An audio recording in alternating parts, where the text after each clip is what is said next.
Hello, how you doing, Wings?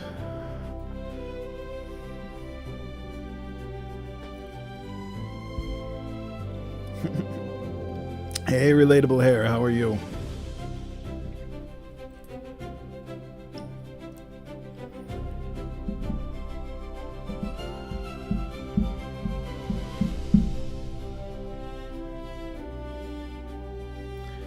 I'm doing all right. I'm here. That's all I need. I'm doing okay. I can't complain. You know, upright and mobile.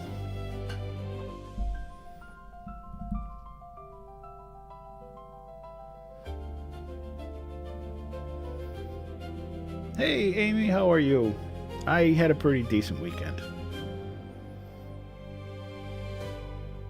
Hey, Johnny, how are you?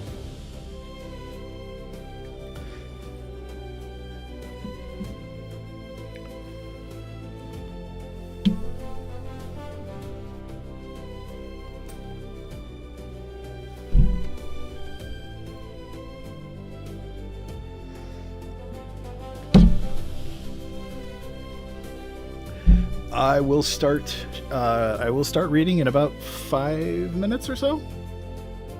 So we go from 9 p.m. Eastern Standard Time to 11 p.m. Eastern Standard Time. Hey, Linda, how are you?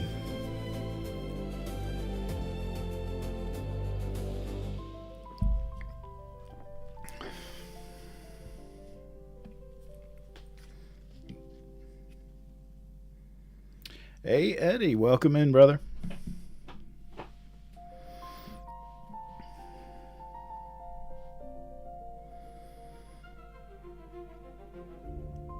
Oh, lawnmowers, the bane of my existence. I swear, my neighbors like mow their lawn like every day. And always when I want to record. Hey, Songbird, how are you? Misty Blue, welcome in. Getting comfy already. Good.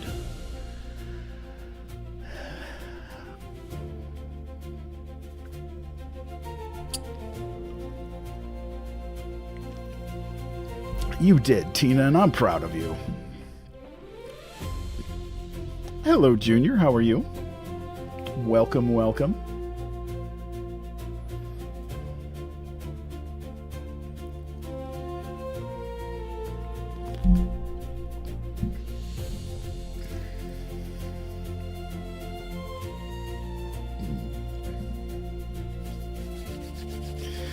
Is everybody excited for tonight?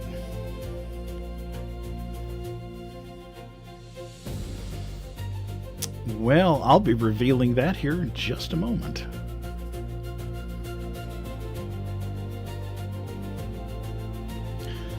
Now this book is probably, it's going to take us definitely tonight and tomorrow.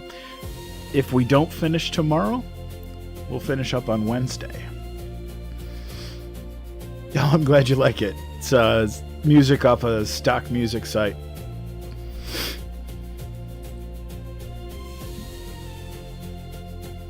Hey, Fenice, how are you?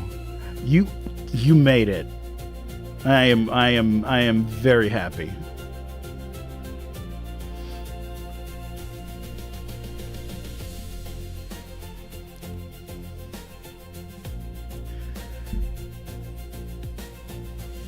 Yes, you did, Amy. You got here just in time. Sharkeisha, welcome back. Good to see you.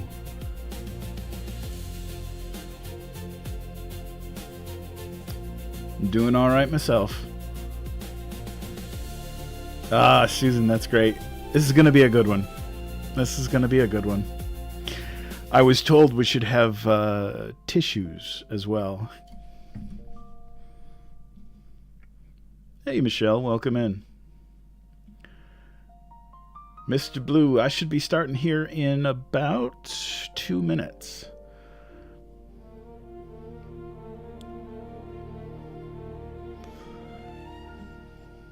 Your favorite show is on. I love it when people say that.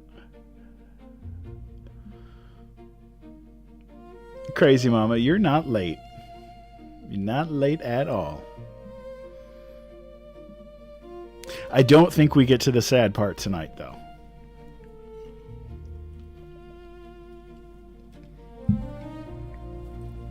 All right. Well, I guess we'll get started.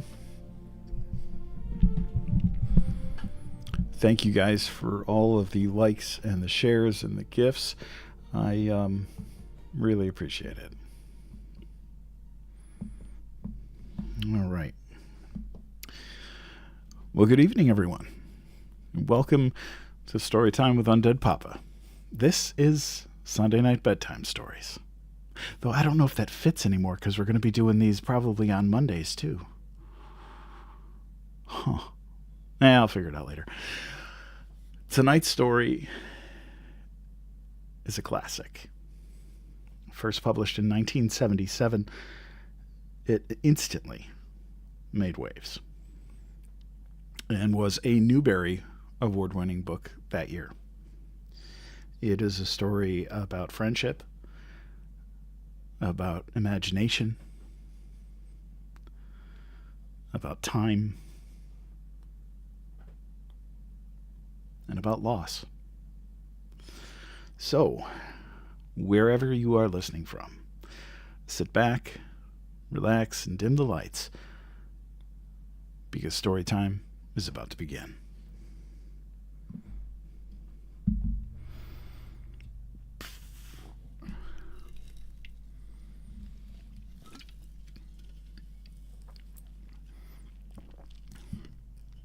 Rovinter, I am just getting started.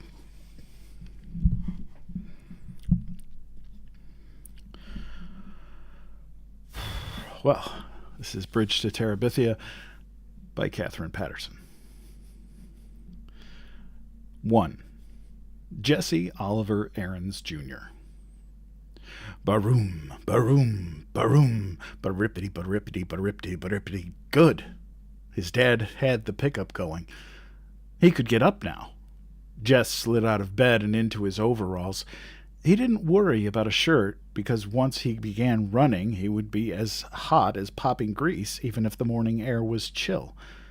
Or shoes because the bottoms of his feet were by now as tough as his worn-out sneakers. "Where you going, Jess?" Maybelle lifted herself up sleepily from the double bed where she and Joyce Ann slept. "Shh," he warned. The walls were thin.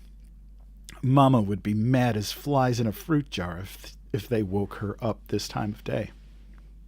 He patted Maybelle's hair and yanked the twisted sheet up to her small chin. "Just over to the cow field," he whispered. Maybelle smiled and snuggled down under the sheet. "Gonna run?" "Maybe." Of course he was gonna run.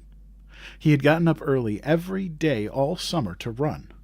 He figured if he worked at it, and Lord had he worked, he could be the fastest runner in the 5th grade when school opened up. He had to be the fastest. Not one of the fastest or next to the fastest, but the fastest. The very best. He tiptoed out of the house. The place was so rattly that it screeched whenever you put your foot down. But Jess had found that if you tiptoed, it gave only a low moan, and he could usually get outdoors without waking Mama or Ellie or Brenda or Joyce Ann. Maybelle was another matter. She was going on 7, and she worshipped him, which was okay sometimes. When you were the only boy smashed between 4 sisters, and the older 2 had despised you ever since you stopped letting them dress you up and wheel you around in their rusty old doll carriage, and the littlest one cried if you looked at her cross-eyed, it was nice to have somebody who worshipped you, even if it got unhandy at times. He began to trot across the yard. His breath was coming out in little puffs, cold for August. But it was early yet. By noontime, when his mom would have him out working, it would be hot enough. Miss Bessie stared at him sleepily as he climbed across the scrap heap, over the fence, and into the cow field. "Moo," she said, looking for all the world like another Maybelle with her big, brown, droopy eyes. "Hey, Miss Bessie," Jess said soothingly. "Just go on back to sleep." Miss Bessie strolled over to a greenish patch. Most of the field was brown and dry, and yanked up a mouthful. "That a girl. Just eat your breakfast. Don't pay me no mind." He always started at the northwest corner of the field, crouched like the runners he had seen on Wide World of Sports. "Bang!" he said, and took off, flying around the cow field. Miss Bessie strolled toward the center, still following him with her droopy eyes, chewing slowly. She didn't look very smart, even for a cow, but she was plenty bright enough to get out of Jess's way. His straw-colored hair flapped hard against his forehead, and his arms and legs flew out every which way. He had never learned to run properly, but he was long-legged for a 10-year-old, and no one had more grit than he. Lark Creek Elementary was short on everything, especially athletic equipment, so all the balls went to the upper grades at recess time after lunch. Even if a fifth grader started out the period with a ball, it was sure to be in the hands of a sixth or seventh grader before the hour was half over. The older boys always took the dry center of the upper field for their ball games, while the girls claimed the small top section for hopscotch and jump rope and hanging around talking. So the lower grade boys had started this running thing. They would all line up on the far side of the lower field where it was either muddy or deep crusty ruts. Earl Watson, who was no good at running but had a big mouth, would yell, "Bang!" and they'd race to a line they'd towed across the other end. One time last year, Jesse had won. Not just the first heat, but the whole shebang. Only once, but it had put into his mouth a taste for winning. Ever since he'd been in the first grade, he'd been that crazy little kid that draws all the time. But one day, April the 22nd, a drizzly Monday it had been, he ran ahead of them all, the red mud slooshing up through the holes in the bottom of his sneakers. For the rest of the day, until after lunch on the next, he had been the fastest kid in the 3rd, 4th, and 5th grades. And he only a 4th grader. On Tuesday, Wayne Pettis had won again as usual. But this year, Wayne Pettis would be in the 6th grade. He'd play football until Christmas and baseball until June with the rest of the big guys. Anybody had a chance to be the fastest runner, and by Miss Bessie, this year it was going to be Jesse Oliver Aarons, Jr. Jess pumped his arms harder, and bent his head for the distant fence.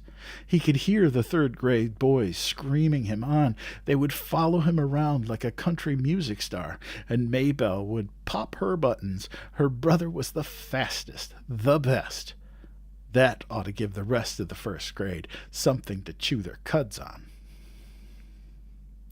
Even his dad would be proud.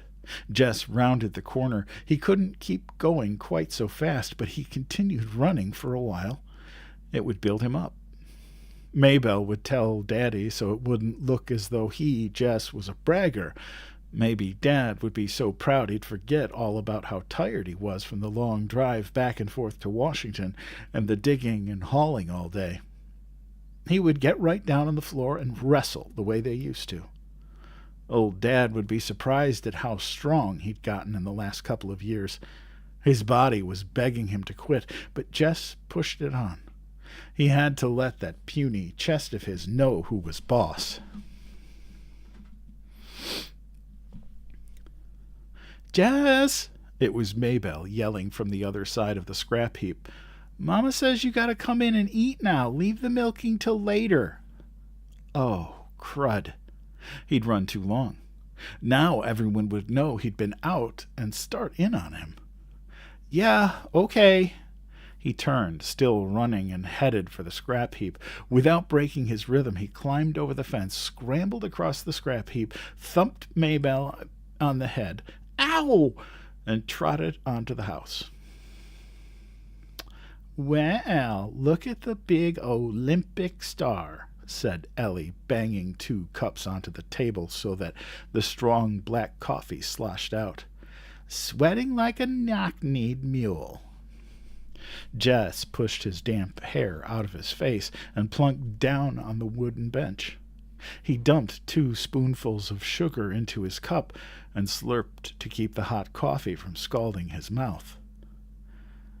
Ooh, Mama, he stinks. Brenda pinched her nose with her pinky, crooked delicately. Make him wash. Get over here to the sink and wash yourself, his mother said without raising her eyes from the stove, and step on it. These grits are scorching the bottom of the pot already.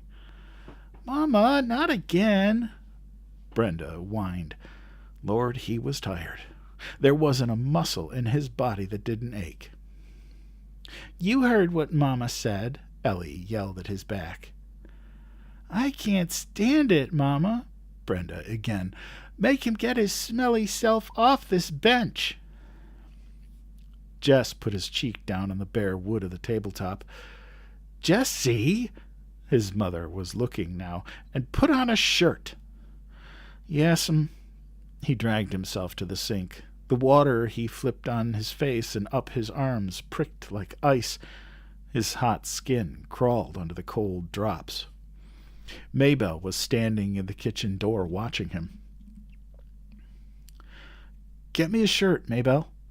She looked as if her mouth was set to say no, but instead she said, You shouldn't ought to beat me on the head, and went off obediently to fetch his T-shirt. Good old Maybelle. Joyce Ann would have been screaming yet from that little tap.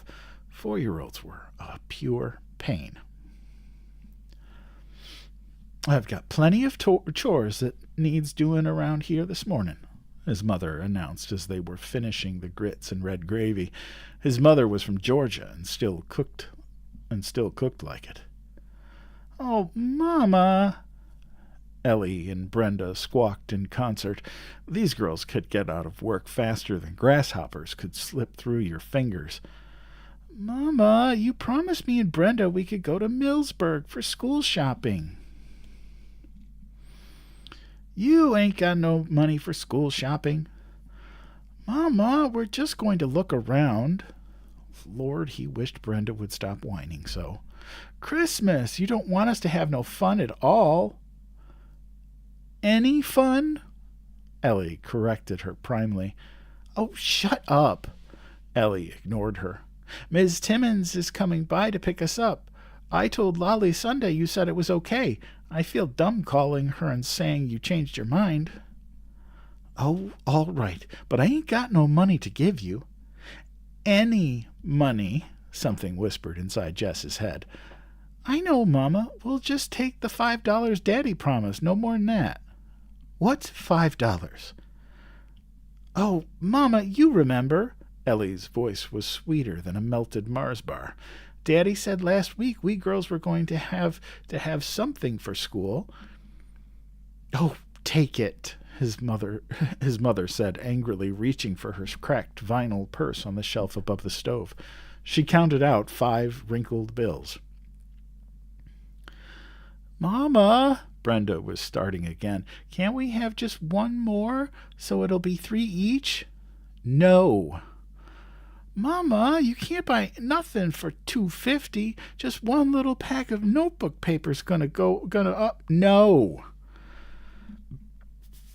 Ellie got up noisily and began to clear the table. Your turn to wash, Brenda, she said loudly. Oh, Ellie. Ellie jabbed her with a spoon. Jessie saw that look. Brenda shut up her wine halfway out of her rose-luster lipsticked mouth. She wasn't as smart as Ellie, but even she knew not to push Mama too far. which left Jess to do the work as usual. Mama never sent the babies out to help, although if he worked it right, he could usually get Maybelle to do something. He put his head down on the table. The running had done him in this morning. Through his top ear came the sound of the Timmons's old Buick. "Wants oil," his dad would say, and the happy buzz of voices outside. The screen door as Ellie outside the screen door as Ellie and Brenda squashed in among the 7 Timmonses. "All right, Jessie, get your lazy self off that bench. Miss Bessie's bag is probably dragging around by now, and you still got beans to pick." Lazy. He was the lazy one. He gave his poor dead weight of a head one more minute on the tabletop. "Jessie!" "Okay, Mama, I'm going." It was Maybelle who came to tell him in the bean patch that people were moving into the old Perkins place down on the next farm. Jess wiped his hair out of his eyes and squinted. Sure enough, a U-Haul was parked right by the door, one of those big jointed ones. These people had a lot of junk, but they wouldn't last. The Perkins place was one of those ratty old country houses you moved into because you had no decent place to go and moved out of as quickly as you could. He thought later how peculiar it was that here was probably the biggest thing in his life, and he had shrugged it off as nothing. The flies were buzzing around his sweating face and shoulders. He dropped the beans into the bucket and swatted with both hands. "Get me my shirt, Maybelle." The flies were more important than any U-Haul. Maybelle jogged to the end of the row. Wow, I am struggling tonight. What the hell?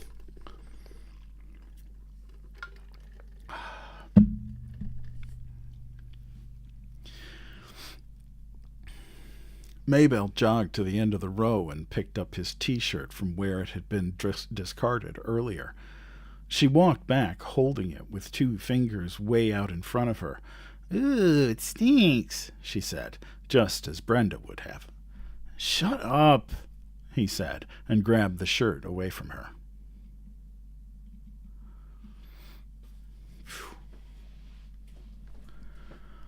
I swear I am struggling to talk tonight. How is everybody doing?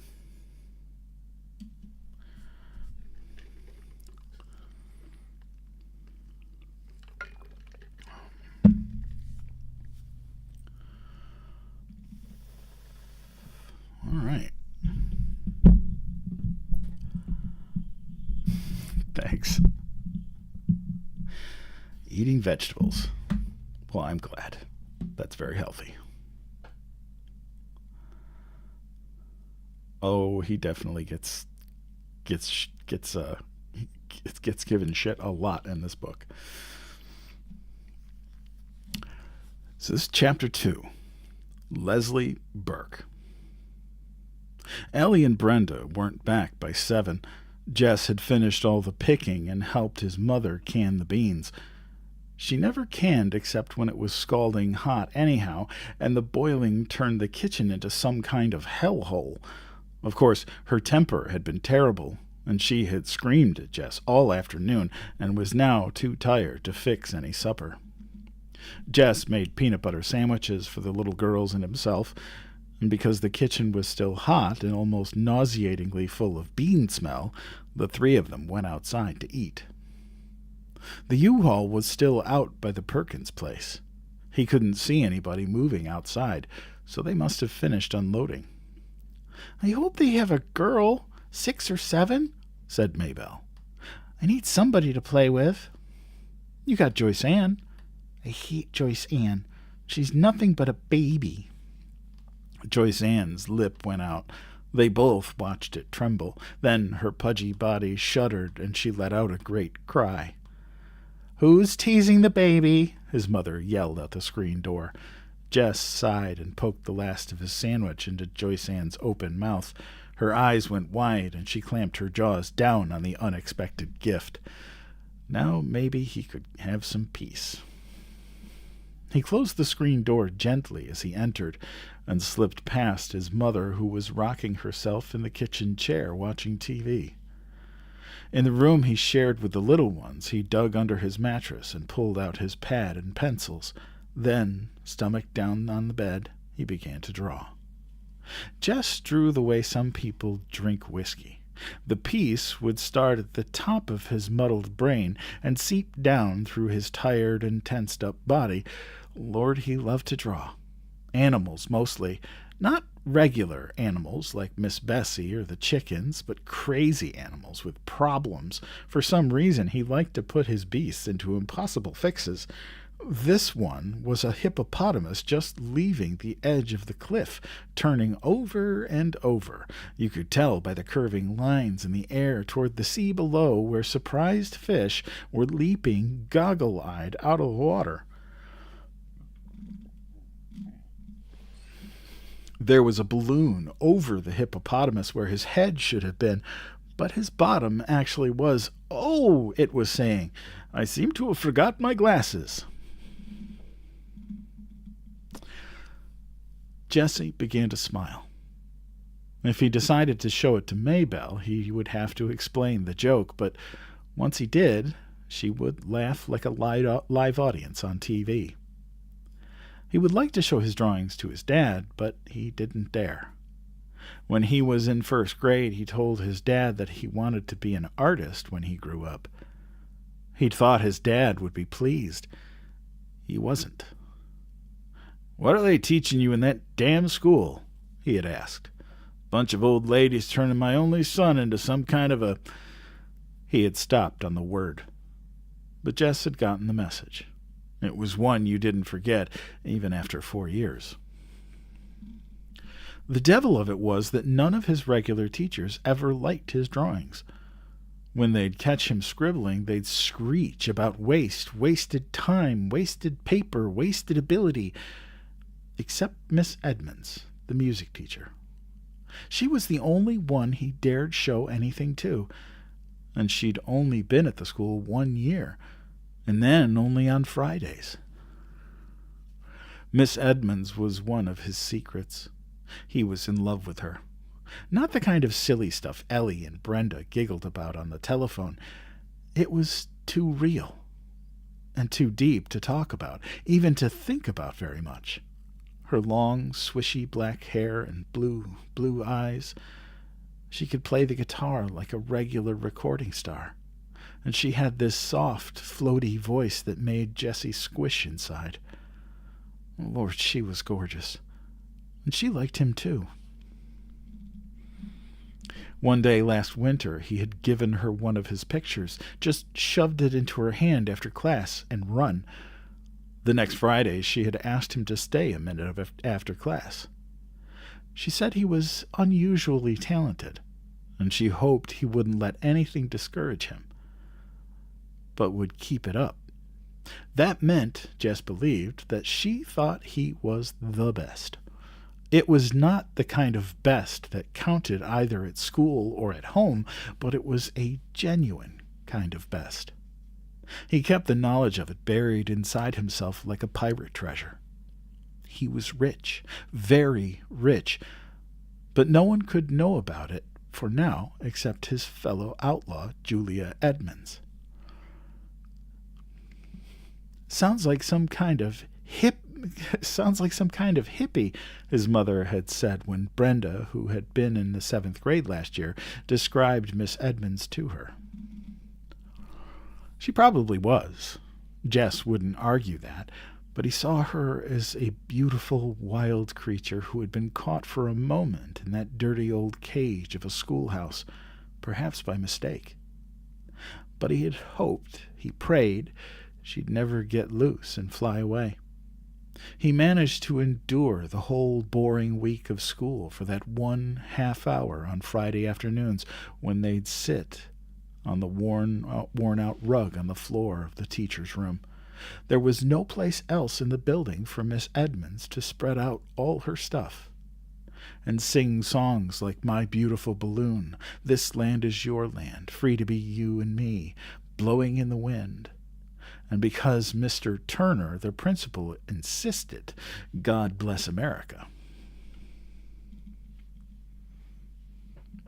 Miss Edmonds would play her guitar and let the kids take turns on the auto harp, the triangles, cymbals, tambourines, and bongo drum. Lord, could they ever make a racket? All the teachers hated Fridays, and a lot of the kids pretended to. But Jess knew what fakes they were. Sniffing hippie and peacenik, even though the Vietnam War was over, and it was supposed to be okay again to like peace. The kids would make fun of Mrs. Edmonds' lack of lipstick or the cut of her jeans. She was, of course, the only female teacher anyone had ever seen in Lark Creek Elementary wearing pants. In Washington and its fancy suburbs, even in Millsburg, that was okay. But Lark Creek was the backwash of fashion. It took them a long time to accept there what everybody else could see by their TVs was okay everywhere else. So the students of Lark Creek Elementary sat at their desks all Friday, their hearts thumping with anticipation as they listened to the joyful pandemonium pouring out from the teacher's room, spent their allotted half hours with Miss Edmonds under the spell of her wild beauty and in the snare of her enthusiasms, and then went out and pretended that they couldn't be suckered by some hippie in tight jeans with makeup all over her eyes but none on her mouth. Jess just kept his mouth shut. It wouldn't help to try to defend Miss Edmonds against their unjust and hypocritical attacks. Besides, she was beyond such stupid behavior. It couldn't touch her. But whenever possible, he stole a few minutes on Friday just to stand close to her and hear her voice, soft and smooth as suede, assuring him that he was a neat kid. We were like, Jess would tell himself, me and Miss Edmonds, beautiful Julia. The syllables rolled through his head like a ripple of guitar chords.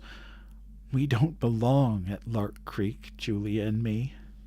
You're the proverbial diamond in the rough, she'd say to him once, touching his nose lightly with the tip of her electrifying finger. But it was she who was the diamond, sparkling out of that muddy, grassless, dirty brick setting. Jessie! Jess shoved the pad and pencils under his mattress and lay down flat, his heart thumping against the quilt. His mother was at the door. You milk yet? He jumped off the bed. Just going to. He dodged around her and out, grabbing the pail from beside the sink and the stool from beside the door, before she could ask him what he had been up to.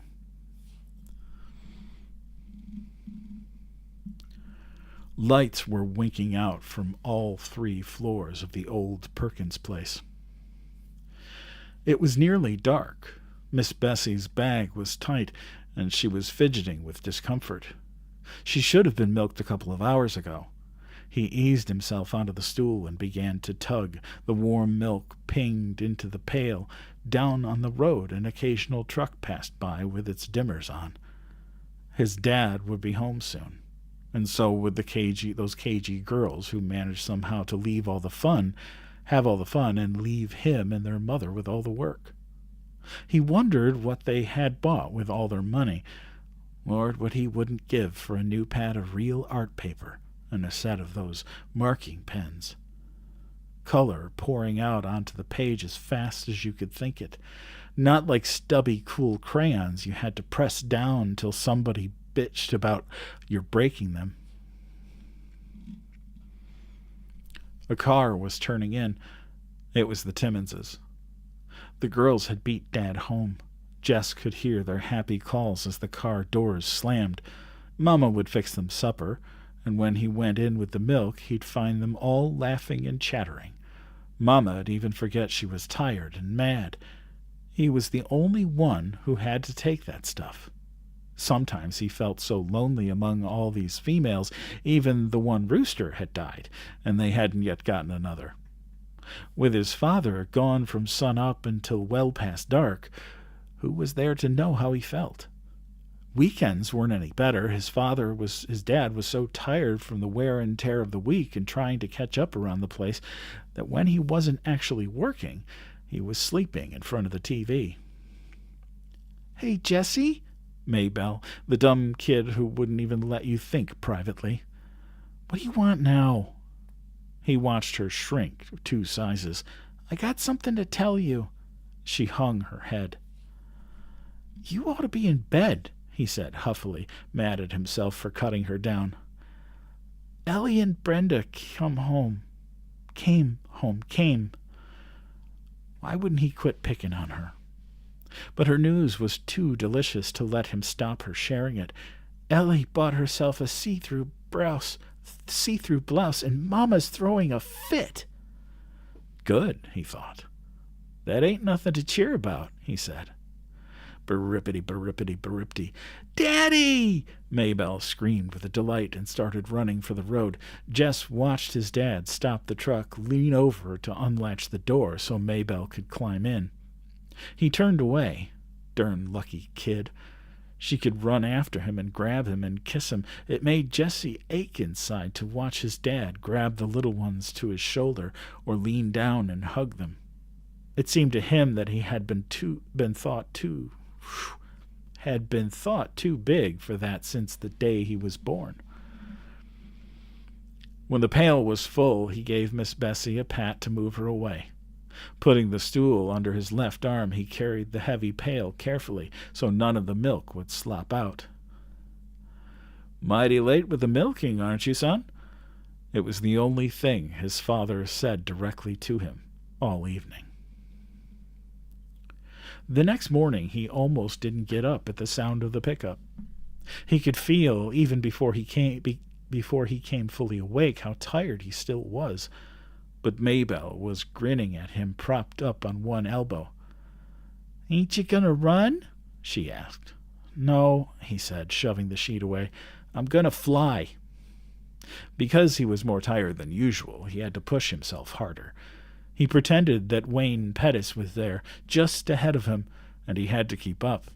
His feet pounded the uneven ground, and he thrashed his arms harder and harder. He'd catch him.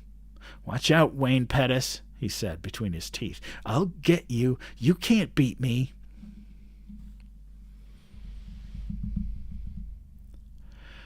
"If you're so afraid of the cow," the voice said, "why don't you just climb the fence?" He paused in midair like a stop-action TV shot and turned, almost losing his balance, to face the questioner, who was sitting on the fence nearest the old Perkins place, dangling bare brown legs. The person had jaggedy brown hair cut close to its face and wore one of those blue undershirt-like tops with faded jeans cut off above the knees. He couldn't honestly tell whether it was a girl or a boy. "Hi," he or she said, jerking his or her head toward the Perkins place. "We just moved in." Jess stood where he was, staring. The person slid off the fence and came toward him. "I thought we might as well be friends," it said. "There's no one else close by." Girl, he decided. Definitely a girl. But he couldn't have said why he was so suddenly sure. She was about his height. Not quite, though. He was pleased to realize as she came nearer. "My name's Leslie Burke." She even had one of those dumb names that could go either way, but he was sure now he was right. "What's the matter?" "Huh? Is something the matter?" "Yeah, no." He pointed his thumb in the direction of his own house, then wiped his hair off his forehead. "Just errands." Too bad Maybelle's girl came in the wrong size. Well, he nodded at her. "See you." He turned toward the house. No use trying to run any more this morning. Might as well milk Miss Bessie and get that out of the way. "Hey!" Leslie was standing in the middle of the cow field, her head tilted and her hands on her hips. "Where are you going?" "I got work to do," he called back over his shoulder.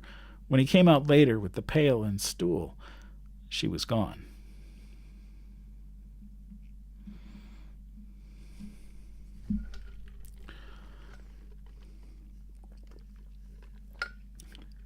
Mr. Kingsred, I read until 11 p.m. Eastern Standard Time, roughly 2 hours from when I start.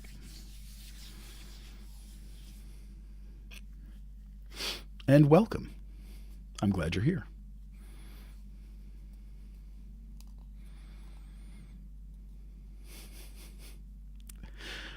Chapter 3. The Fastest Kid in the 5th Grade. Jess didn't see Leslie Burke again except from a distance until the first day of school. The following Tuesday, when Mr. Turner brought her down to Mrs. Meyer's 5th grade class at Lark Creek Elementary. Leslie was still dressed in the faded cutoffs and the blue undershirt. She had sneakers on her feet, but no socks. Surprise swooshed up from the class like steam from a release radiator cap. They were all sitting there, primely dressed in their spring Sunday best.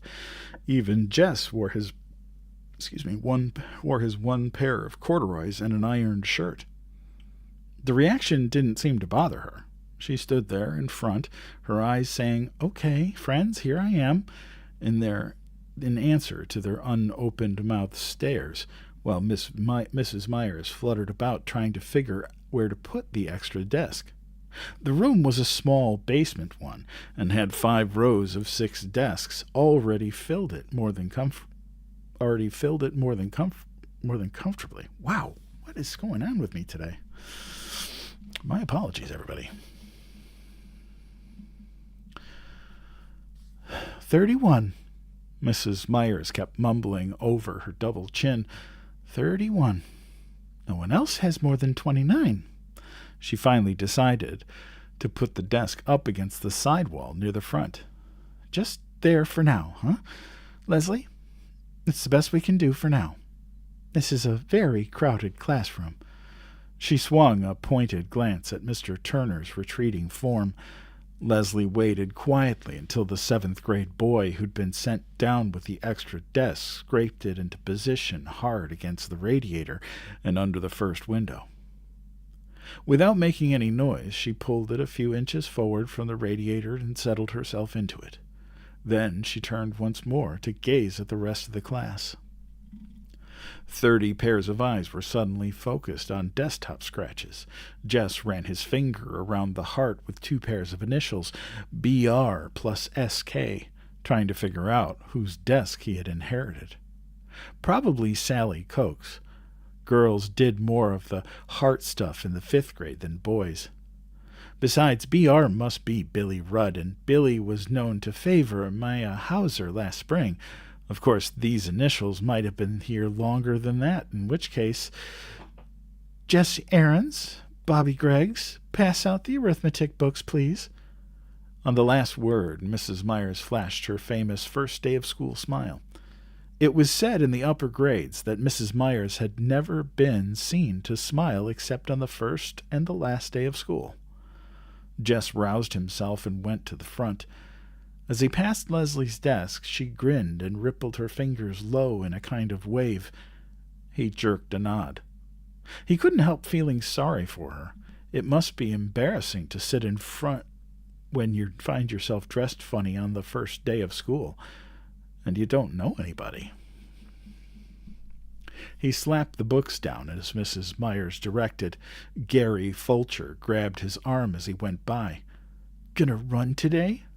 Jess nodded. Gary smirked. "He thinks he can beat me, the dumbhead." At the thought, something jiggled inside Jess. He knew he was better than he had been last spring. Fulcher might think he was going to be the best now that Wayne Pettis was in 6th, but he, Jess, planned to give good old Fulcher a leetle surprise come noon. It was as though he had swallowed grasshoppers. He could hardly wait. Mrs. Myers handed out books, almost as though she were President of the United States, dragging the distribution process out in senseless signings and ceremonies. It occurred to Jess that she, too, wished to postpone regular school as long as possible. When it wasn't his turn to pass out books, Jess sneaked out a piece of notebook paper and drew. He was toying with the idea of doing a whole book of drawings. He ought to choose one chief character and do a story about it. He scribbled several animals and tried to think of a name. A good title would get him started. The Haunted Hippo. He liked the ring of it. Herbie the Haunted Hippo. Even better. The Case of the Crooked Crocodile. Not bad. What you drawing? Gary Fulcher was leaning away over his desk. Jess covered the page with his arm. Nothing. Oh, come on, let me see. Jess shook his head. Gary reached down and tried to pull Jess's hand away from the paper. The Case of the Crooked... Come on, Jess, he whispered hoarsely. I ain't gonna hurt nothing. He yanked at Jessie's thumb. Jess put out both arms over the paper and brought his sneaker heel crashing down on Gary Fulcher's toe. Yow! Boys! Mrs. Meyer's face had lost its lemon pie smile. He stopped my toe! Take your seat, Gary. But sit down. Jess Ahrens, one more peep from your direction and you can spend recess in here copying the dictionary. Jess's face was burning hot. He slid the notebook paper back under his desktop and put his head down. A whole year of this. 8 more years of this. He wasn't sure he could stand it. The children ate lunch at their desks. The county had been promising Lark Creek a lunchroom for 20 years, but there never seemed to be enough money. Jess had been so careful not to lose his recess time that even now he chewed his bologna sandwich with his lips tight shut and his eyes on the initialed heart. Around him, conversations buzzed. They were not supposed to talk during lunch, but it was the first day, and even Monster Mouth Myers shot fewer flames on that day. She's eating clabber, 2 seats up from where she sat. Mary Lou Peoples was at work being the second snottiest girl in the 5th grade. Yogurt, stupid. Don't you watch TV? This from Wanda K. Moore, the snottiest, who sat immediately in front of Jess. Yuck! Lord, why couldn't they leave people in peace? Why shouldn't Leslie Burke eat anything she darn pleased? He forgot that he was trying to eat carefully and took a loud slurp of his milk. Wanda Moore turned around all priss-face. Jessie Ahrens, that noise is pure repulsive. He glared at her hard and gave another slurp. You're disgusting. Bring the recess bell. With a yelp, the boys were pushing for first place at the door. The boys will sit down, oh Lord, while the girls line up to go out on the playground. Ladies first. The boys quivered on the edges of their seats like moths fighting to be freed of cocoons. Would she never let them go? All right, now if you boys... They didn't give her a chance to change her mind. They were halfway to the end of the field before she could finish her sentence. The first 2 out began dragging their toes to make the finish line. The ground was rutted from past rains, but it hardened in the late summer drought, so they had to give up on sneaker toes and draw the line with a stick. The 5th grade boys, bursting with new importance, ordered the 4th graders this way and that, while the smaller boys tried to include themselves without being conspicuous. How many you guys going to run? Gary Fulcher demanded. Me, me, me, everyone yelled. That's too many. No, 1st, 2nd, or 3rd graders, except maybe the Butcher cousins and Timmy Vaughn. The rest of you will just be in the way. Shoulders sagged, but the little boys backed away obediently. Okay, that leaves 26, 27, stand still, 28. You get 28, Greg. Fulcher asked Greg Williams, his shadow. Right, 28. Okay, now, we'll have eliminations like always. Count off by 4s, then we'll run all the ones together, then the 2s. We know, we know."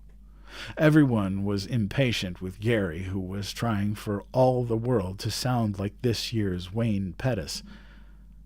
Jess was a 4, which suited him well enough.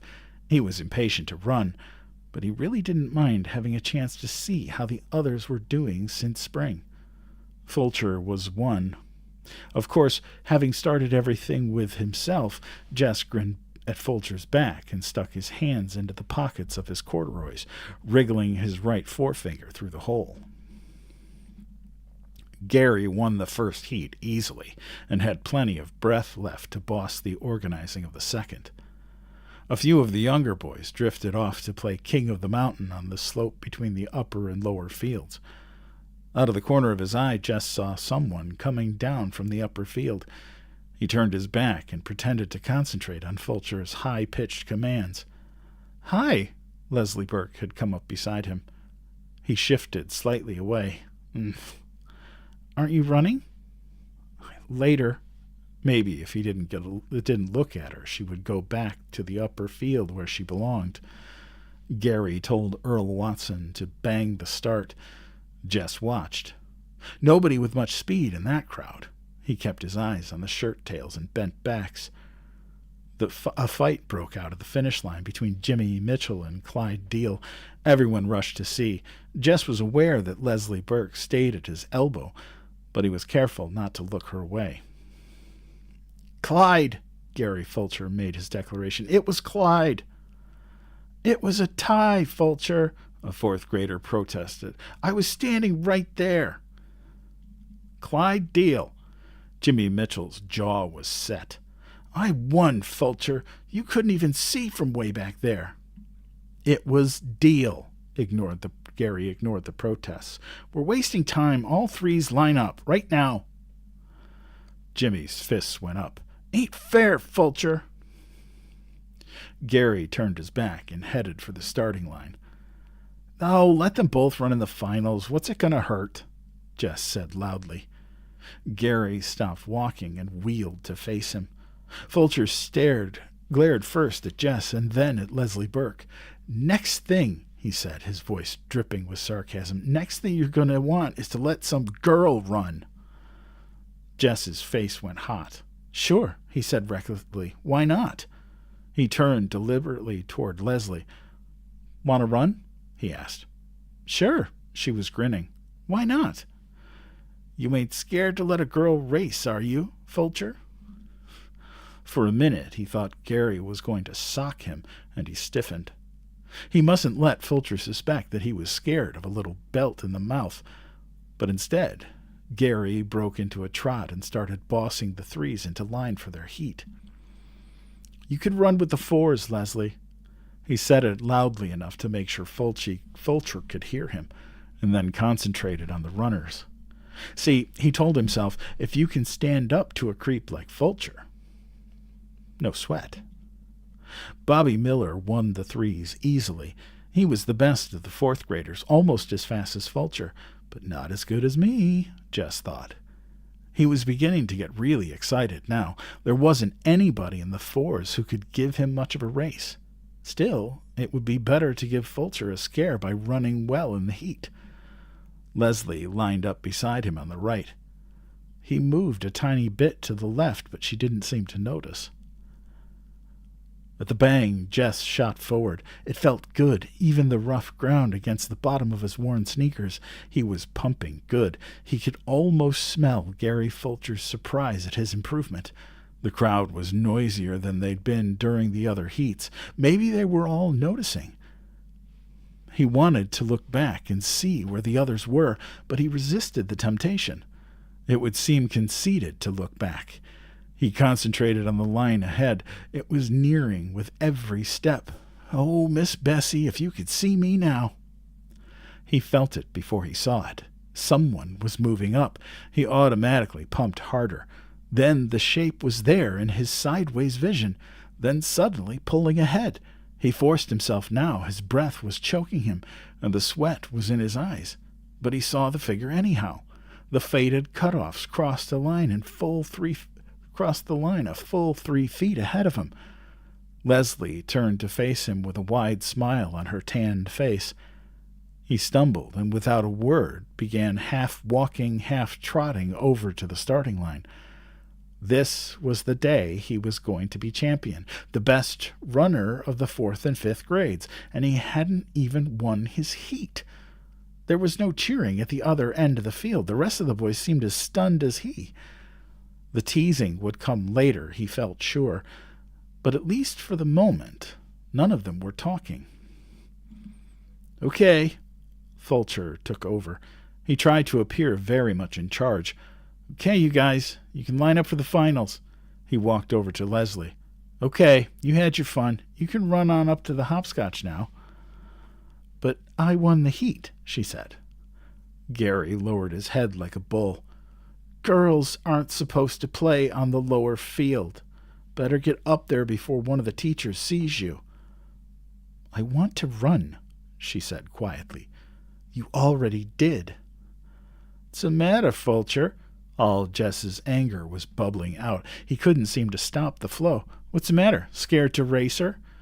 Fulcher's fist went up, but Jess walked away from it. Fulcher would have to let her run now, he knew, and Fulcher did, angrily and grudgingly. She beat him. She came in first and turned her large, shining eyes on a bunch of dumb, sweating, mad faces. The bell rang. Jess started across the field, his hands still deep in his pockets. She caught up with him. He took his hands out and began to trot toward the hill. She'd got him into enough trouble. She speeded up and refused to be shaken off. "Thanks," she said. "Yeah? For what?" he was thinking. "You're the only kid in this whole darn school who's worth shooting." He wasn't sure. He thought her voice was quivering, but he wasn't going to start feeling sorry for her again. "So shoot me," he said. On the bus that afternoon, he did something he had never thought he would do. He sat down beside Maybelle. It was the only way he could make sure that he wouldn't have Leslie plunking herself down beside him. Lord, the girl had no notion of what you did and didn't do. He stared out the window, but she knew he had come and was sitting across the aisle from them. He heard her say Jess once, but the bus was noisy enough that he could pretend he hadn't heard. When they came to the stop, he grabbed Maybelle's hand and dragged her off, conscious that Leslie was right behind them.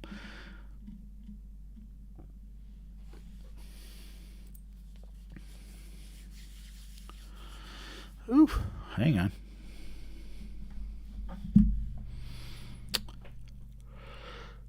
But she didn't try to speak to him again, nor did she follow him.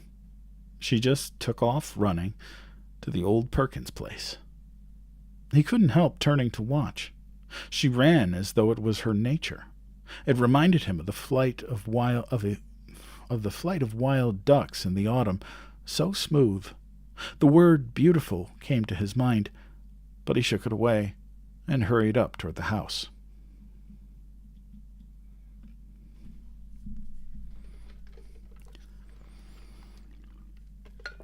"Hello," Sonia says. "How are you?" "Welcome in."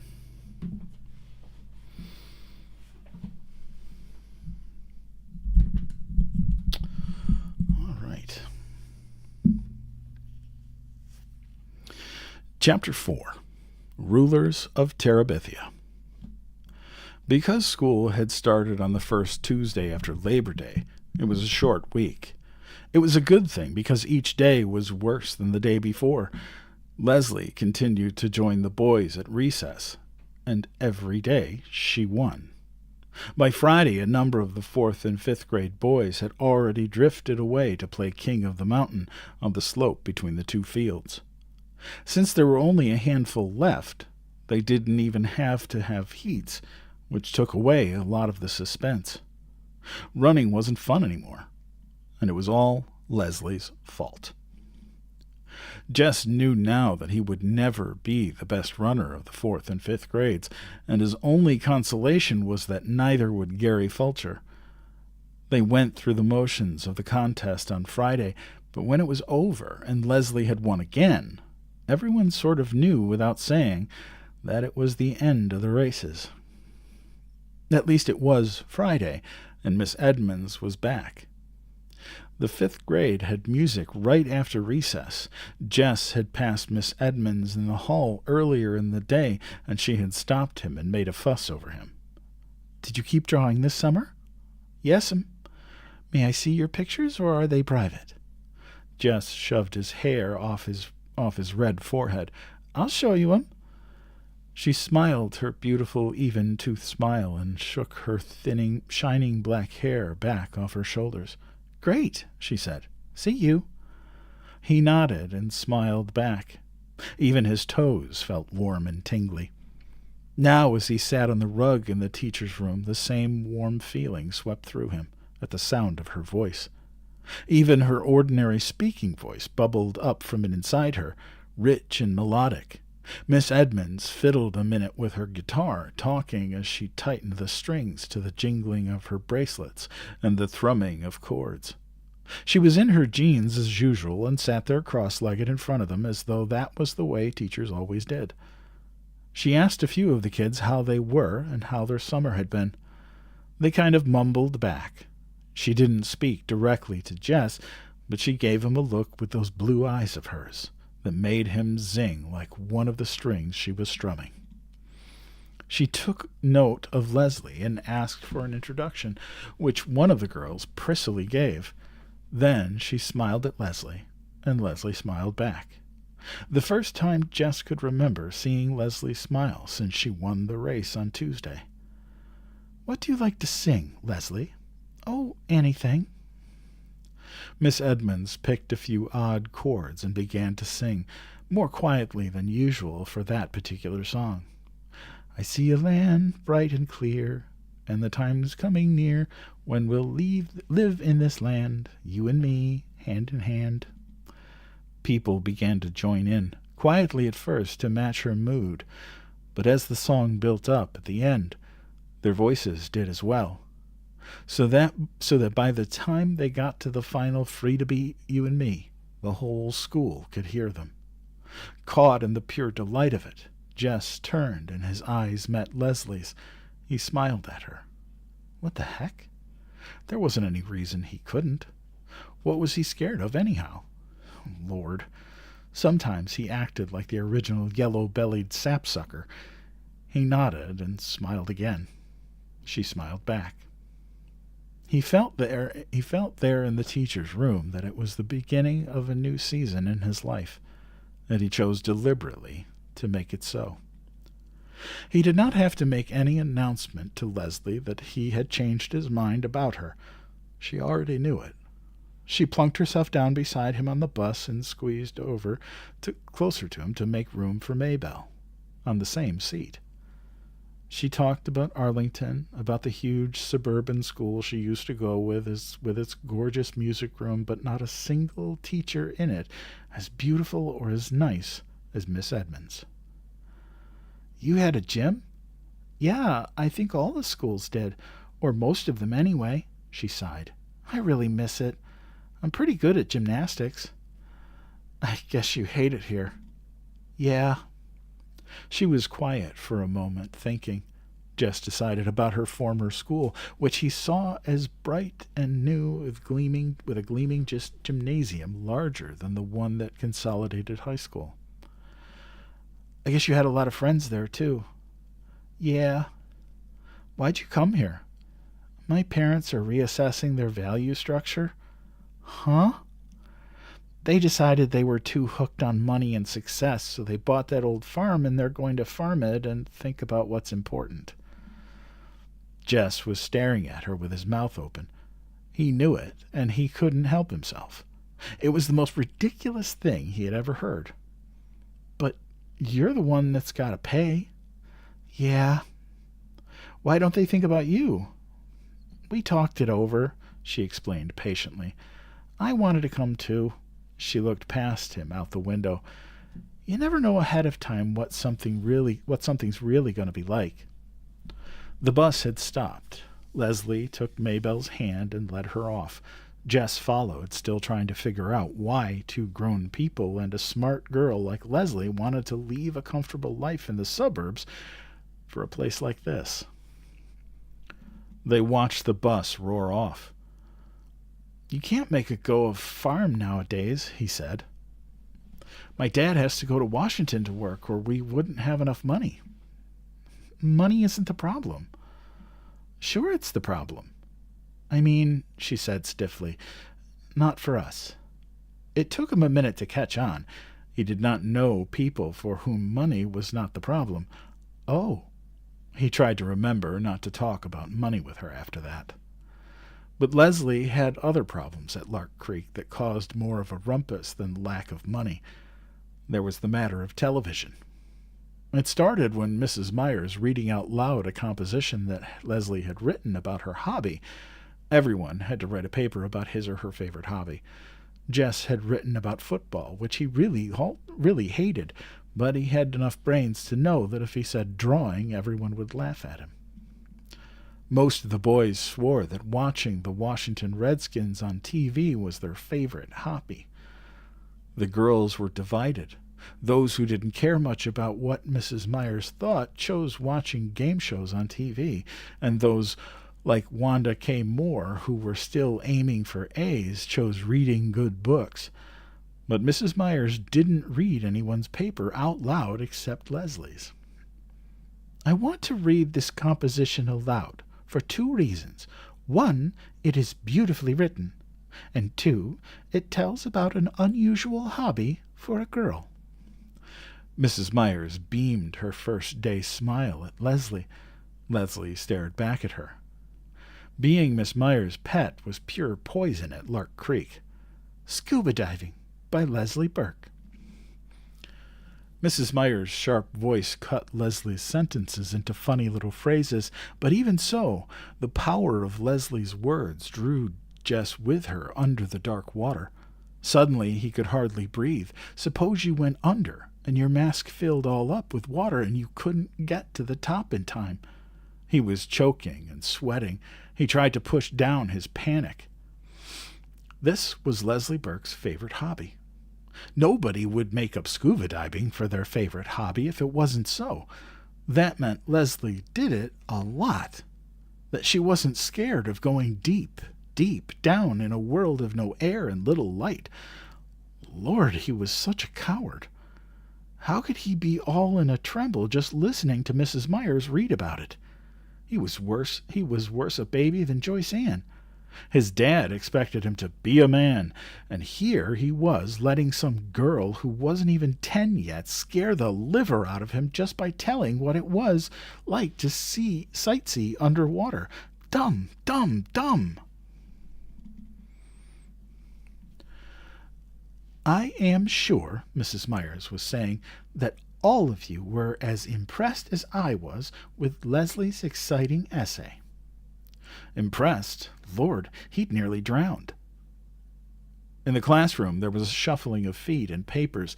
"Now, I want to give you homework." Muffled groans that I'm sure you'll enjoy. Mumblings of unbelief. "Tonight on Channel 7 at 8 p.m., there is going to be a special about a famous underwater explorer, Jacques Cousteau.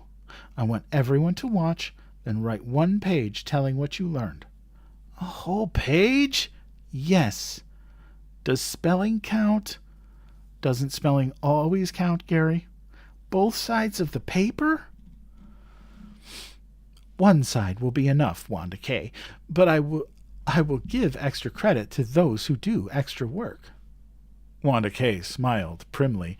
You could already see 10 pages taking shape in her pointy head. "Miss Myers?"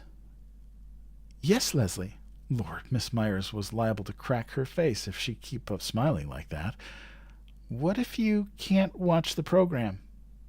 "You inform your parents that it is a homework assignment. I'm sure they will not object." "What if—" Leslie's voice faltered. Then she shook her head and cleared her throat so the words came out stronger. "What if you don't have a television set?" "Lord, Leslie, don't say that. You can always watch on mine." But it was too late to save her. The hissing sounds of disbelief were already building in a crumbling of contempt. Mrs. Myers blinked her eyes. Well, she blinked some more. You could tell she was trying to figure out how to save Leslie, too. Well, in that case, one could write a one-page paper composition on something else. Couldn't one, Leslie? She tried to smile across the classroom upheaval to Leslie, but it was no use. Class, class, class! Her Leslie smile shifted suddenly and ominously into a scowl that silenced the storm. She handed out dittoed sheets of arithmetic problems. Jess stole a look at Leslie. Her face, bent low over the math sheet, was red and fierce. At recess time, when he was playing King of the Mountain, he could see that Leslie was surrounded by a group of girls led by Wanda Kay. He couldn't hear what they were saying, but he could tell by the proud way Leslie was throwing her head back that the others were making fun of her. Greg Williams grabbed him then, and while they wrestled, Leslie disappeared. It was none of his business, really, but he threw Greg down the hill as hard as he could and yelled to no one in particular, "Gotta go!" He stationed himself across from the girls' room. Leslie came out a few minutes. He could tell she'd been crying. "Hey, Leslie," he called softly. "Go away!" She turned abruptly and headed the other way in a fast walk. With an eye on the office door, he ran after her. Nobody was supposed to be in the halls during recess. "Leslie, what's the matter?" "You know perfectly well what's the matter, Jess Aarons." "Yeah." He rubbed his hair. "If you just have kept your mouth shut, you can always watch it But she had wheeled around again, and was zooming down the hall. Before he could finish the sentence and catch up with her, she was swinging the door to the girls' room right at his nose. Jess slunk out of the building. He couldn't risk Mr. Turner catching him hanging around the girls' room as though he was some kind of pervert or something. After school, Leslie got on the bus before he did, and went straight to the corner of the long back seat, right to the 7th grader's seat. He jerked his head at her to warn her to come further up, but she wouldn't even look at him. He could see the 7th graders headed for the bus, the huge, bossy, bosomy girls and the mean, skinny, narrow-eyed boys. They'd kill her for sitting in their territory. He jumped up and ran to the back, grabbed Leslie by the arm. "You gotta come up at your regular seat, Leslie." Even as he spoke, he could feel the bigger kids pushing up behind him down the narrow aisle. Indeed, Janice Avery, who among all the 7th graders was the one person who devoted her entire life to scaring the wits out of anyone smaller than she, was right behind him. "Move, kid." He planted his body as firmly as he could, although his heart was knocking at his Adam's apple. "Come on, Leslie," he said, and then he made himself turn and give Janice Avery one of those lookovers from frizz blonde hair past too tight blouse and broad-beamed jeans to gigantic sneakers. When he finished, he swallowed, stared straight up into her scowling face, and said almost steadily, "Don't look like there'll be room across the back here for you and Janice Avery." Somebody hooted, "Weight Watchers is waiting for you, Janice." Janice's eyes were hate-mad, but she moved aside for Jess and Leslie to make their way past her to their regular seat. Leslie glanced back as they sat down, and then leaned over.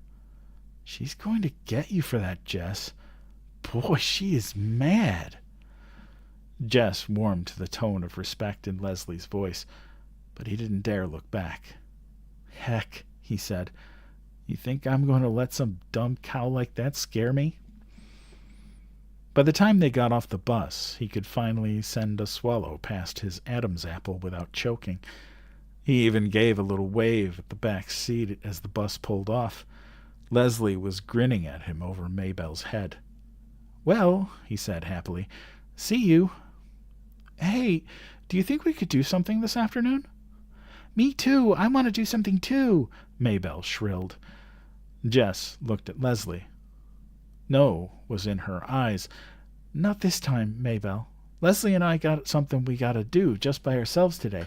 You can carry my books home and tell Mama I'm over at the Burks, okay? You ain't got nothing to do. You ain't even planned nothing. Leslie came and leaned over Maybelle, putting her hand on the little girl's thin shoulder. Maybelle, would you like some new paper dolls? Maybelle slid her eyes around suspiciously. What kind? Life in colonial America. Maybelle shook her head. I want Bride or Miss America. Well, you can pretend these are bride paper dolls. They have lots of beautiful long dresses. What's the matter with them? Nothing. They're brand new. How come you don't want 'em if they're so great? When you're my age, Leslie gave a little sigh, you just don't play with paper dolls anymore. My grandmother sent me these. You know how it is. Grandmothers just forget you're growing up. Maybelle's one living grandmother was in Georgia and never sent her anything. You already punched 'em out? No, honestly, and all the clothes punch out too. You don't have to use scissors. They could see she was weakening. How about, Jess began, you coming down and taking a look at 'em, and if they suit you, you can take 'em along home when you go tell Mama where I am. After they had watched Maybelle tearing up the hill, clutching her new treasure, Jess and Leslie turned and ran up over the empty field behind the old Perkins place and down to the dry creek bed that separated farmland from the woods. There was an old crabapple tree there, just at the bank of the Red Creek, from which someone long forgotten had hung a rope. They took turns swinging across the gully on the rope. It was a glorious autumn day, and if you looked up as you swung, it gave you the feeling of floating. Jess leaned back and drank in the rich color of the sky. He was drifting like a fat, white, lazy cloud, back and forth across the blue. Do you know what we need? Leslie called to him. Intoxicated as he was with the heavens, he couldn't imagine needing anything on earth. We need a place, she said, just for us. It would be so secret that we would never tell anyone in the whole world about it. Jess came swinging back and dragged his feet to stop. She lowered her voice almost to a whisper. It might be a whole secret country, she continued, and you and I would be the rulers of it. Her words stirred inside of him. He'd like to be a ruler of something, even something that wasn't real. Okay, he said. Where could we have it? Over there in the woods where nobody would come and mess it up. There were parts of the woods that Jess did not like, dark places where it was almost like being underwater, but he didn't say so. I know, she was getting excited. It could be a magic country like Narnia, and the only way you could get in is by swinging across this enchanted rope. Her eyes were bright. She grabbed the rope. Come on, she said. Let's find a place to build our castle stronghold. They had gone only a few yards into the woods beyond the creek bed when Leslie stopped. How about right here? She asked. Sure, Jess agreed quickly, relieved that there was no need to plunge deeper into the woods. He would take her there, of course, for he wasn't such a coward that he would mind a little exploring now and then farther in amongst the ever-darkening columns of the tall pines. But as a regular thing, as a permanent place, this was where he would choose to be. Here where the dogwood and the redbud played hide-and-seek between the oaks and evergreens, and the sun flung itself in golden streams through the trees to splash warmly at their feet. Sure, he repeated himself, nodding vigorously. The underbrush was dry and would be easy to clear away. The ground was almost level. This'll be a good place to build. Leslie named their secret land Terabithia, and she loaned Jess all of her books about Narnia so he would know how things went in a magic kingdom, how the animals and the trees must be protected, and how the ruler must behave. That was the hard part. When Leslie spoke, the words rolling out so regally, you knew she was a proper queen. He could hardly manage English, much less the poetic language of a king, but he could make stuff. They dragged boards and other materials down from the scrap heap by Miss Bessie's pasture and built their castle stronghold in the place they had found in the woods. Leslie filled a 3-pound coffee can with crackers and dried fruit, and a 1-pound can with strings and nails. They found 5 old Pepsi bottles, which they washed and filled with water, in case, as Leslie said, of siege. Like God in the Bible, they looked at what they had made and found it very good. "You should draw a picture of Terabithia for us to hang in the castle," Leslie said. "I can't." How could he explain it in a way Leslie would understand? How he yearned to reach out and capture the quivering life about him, and how when he tried, it slipped past his fingertips, leaving a dry fossil upon the page. "I just can't get the poetry of the trees," he said. She nodded. "Don't worry," she said. "You will someday." He believed her because there in the shadowy light of the stronghold everything seemed possible. Between the two of them, they owned the world, and no enemy, Gary Fulcher, Wanda K. Moore, Janice Avery, Jess's own fears and insufficiencies, nor any of the foes whom Leslie imagined attacking Terabithia, could ever really defeat them. A few days after they finished the castle, Janice Avery fell down in the school bus and yelled that Jess had tripped her as she went past. She made such a fuss that Mrs. Prentice, the driver, ordered Jess off the bus, and he had to walk the 3 miles home. When Jess finally got to Terabithia, Leslie was huddled next to one of the cracks below the roof, trying to get enough light to read. There was a picture on the cover which showed a killer whale attacking a dolphin. "What you doing?" He came in and sat beside her on the ground. "Reading. I had to do something." "That girl!" Her anger came rocketing to the surface. "It don't matter. I don't mind walking all that much." What was a little height compared to what Janice Avery might have chosen to do? "It's the principle of the thing, Jess. That's what you've got to understand. You have to stop people like that. Otherwise they turn into tyrants and dictators." He reached over and took the whale book from her hands, pretending to study the bloody picture on the jacket. "Getting any good ideas?" "What?" "I thought you was getting some ideas on how to stop Janice Avery." "No, stupid. We're trying to save the whales. They might become extinct." He gave her back the book. "You save the whales and shoot the people, huh?" She grinned finally. "Something like that, I guess. Say, did you ever hear the story about Moby Dick?" "Who's that?" "Well, there was once this huge white whale named Moby Dick." And Leslie began to spin out a wonderful story about a whale and a crazy sea captain who was hell-bent on killing it.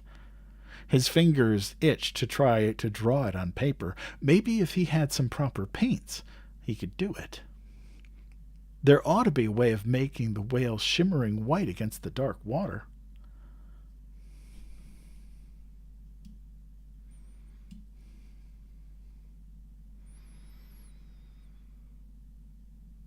No. Did I freeze, guys?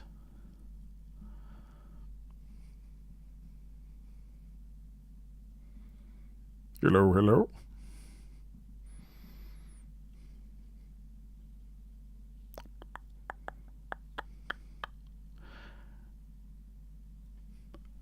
Oh, maybe it did freeze.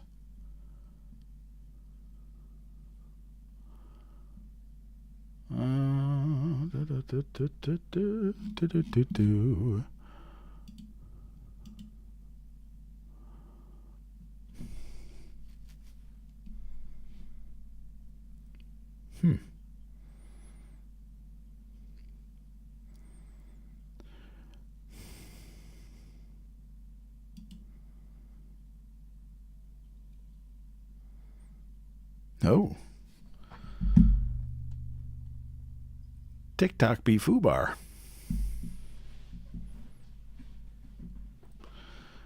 Yeah, my live studio's frozen.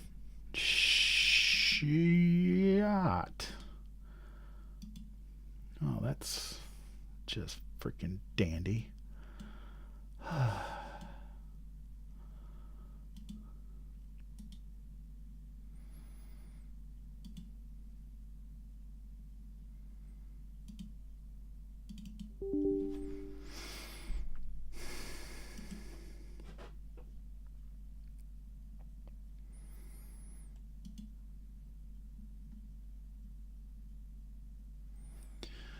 Yeah, I just had to kill TikTok Studio. I don't know why.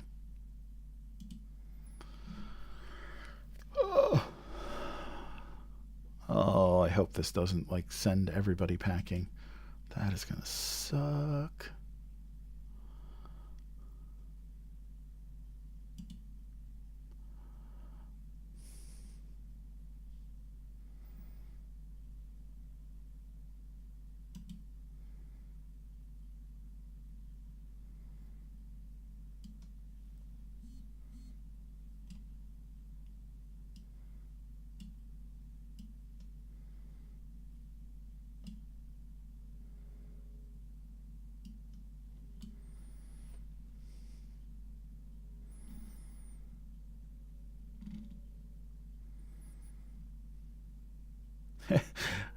Yeah, everybody got booted. I'll have to. Oh, yeah. Well, you guys will have to tell me where it froze, and I can skip back and read from there.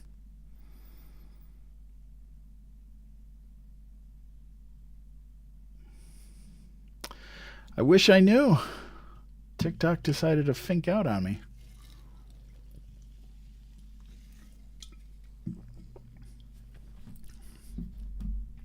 The girl was reading. Okay.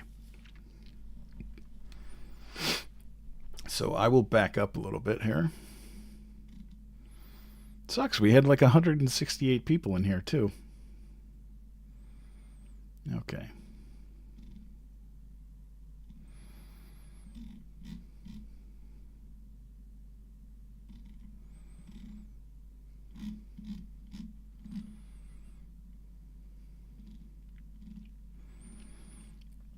We'll give it a minute for people to filter back in. That's some bullshit, man. I don't know. All of a sudden, I saw some messages over on the tubes that the TikTok had frozen. So I had to. I actually had to kill TikTok Studio on my computer and restart it. So, oh, TikTok, I was having a good night too. You know.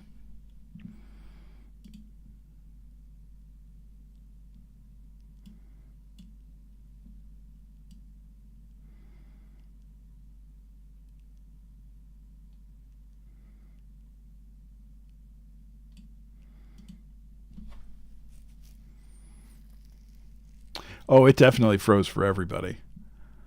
Yeah, it basically froze up, and um, the only way I could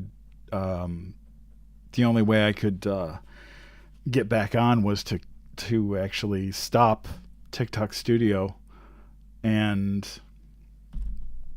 turn it back and go back and reopen the live. Yeah, TikTok's fun. Mad at you? Why the hell would I be mad at you, Wings? Well, I have a feeling we're going to have a little bit of a we're going to have a light crowd for the rest of this. So, all right. So I'm assuming we got to the place where they've built Terabithia, and Jess got booted off the bus, and yeah, I know it's crazy. Nope, nope. It was weird. I don't know if it was on my end or if it was TikTok or what, but yeah. So love it, love it. I'm always robbed.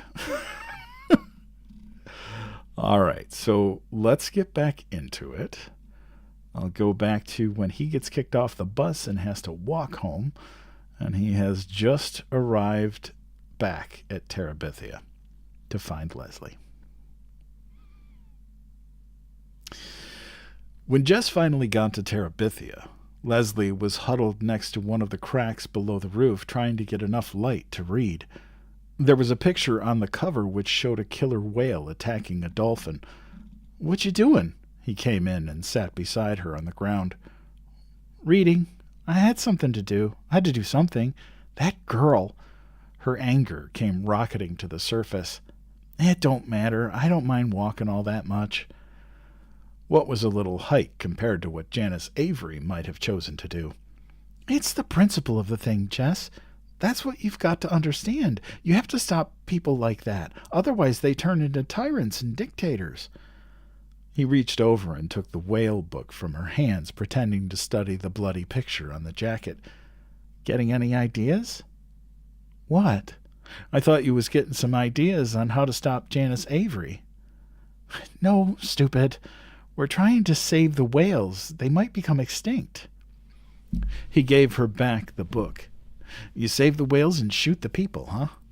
She grinned, finally. "Something like that. I guess. Say, did you ever hear the story about Moby Dick?" "Who's that?" "Well, there was once this huge white whale named Moby Dick." And Leslie began to spin out a wonderful story about a whale and a crazy sea captain who was hell-bent on killing it. His fingers itched to try to draw it on paper. Maybe if he had some proper paints, he could do it. There ought to be a way of making the whale shimmering white against the dark water. At first they avoided each other during school hours, but by October they grew careless about their friendship. Gary Fulcher, like Brenda, took great pleasure in teasing Jess about his girlfriend. It hardly bothered Jess. He knew that a girlfriend was something who chased you on the playground and tried to grab you and kiss you. He could no more imagine Leslie chasing a boy than he could imagine Mrs. Double-Chinned Myers shining up a flagpole. Gary Fulcher could go to you-know-where and warm his toes.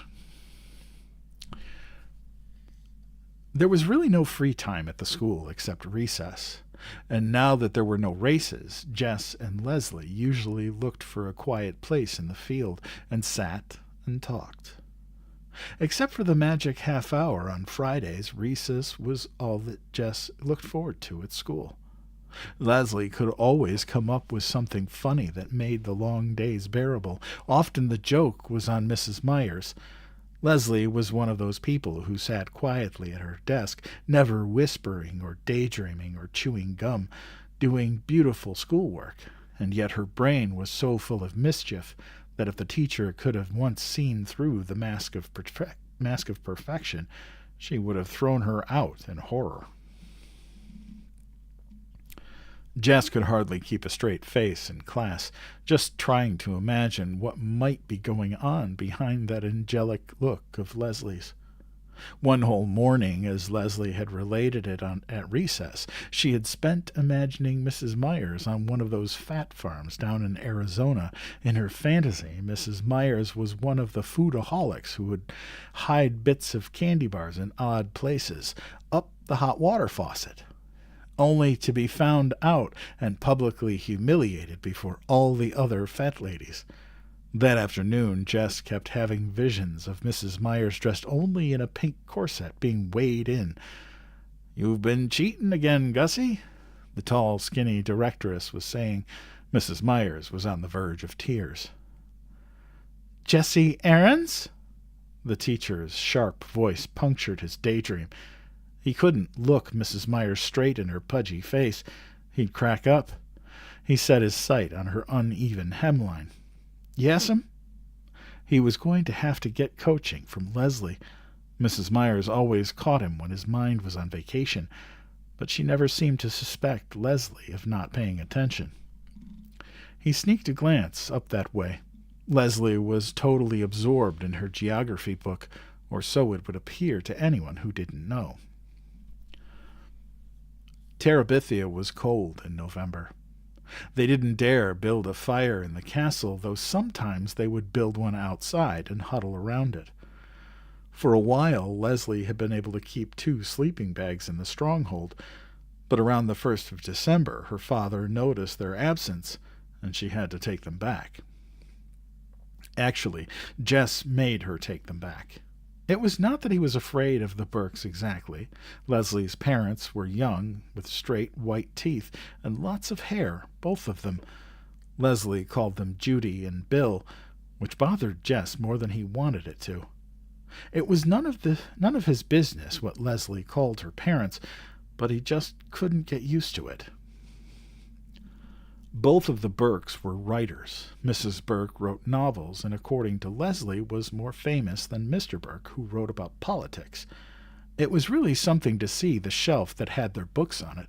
Mrs. Burke was Judith Hancock on the cover, which threw you at first, but then if you looked on the back, there was her picture looking very young and serious.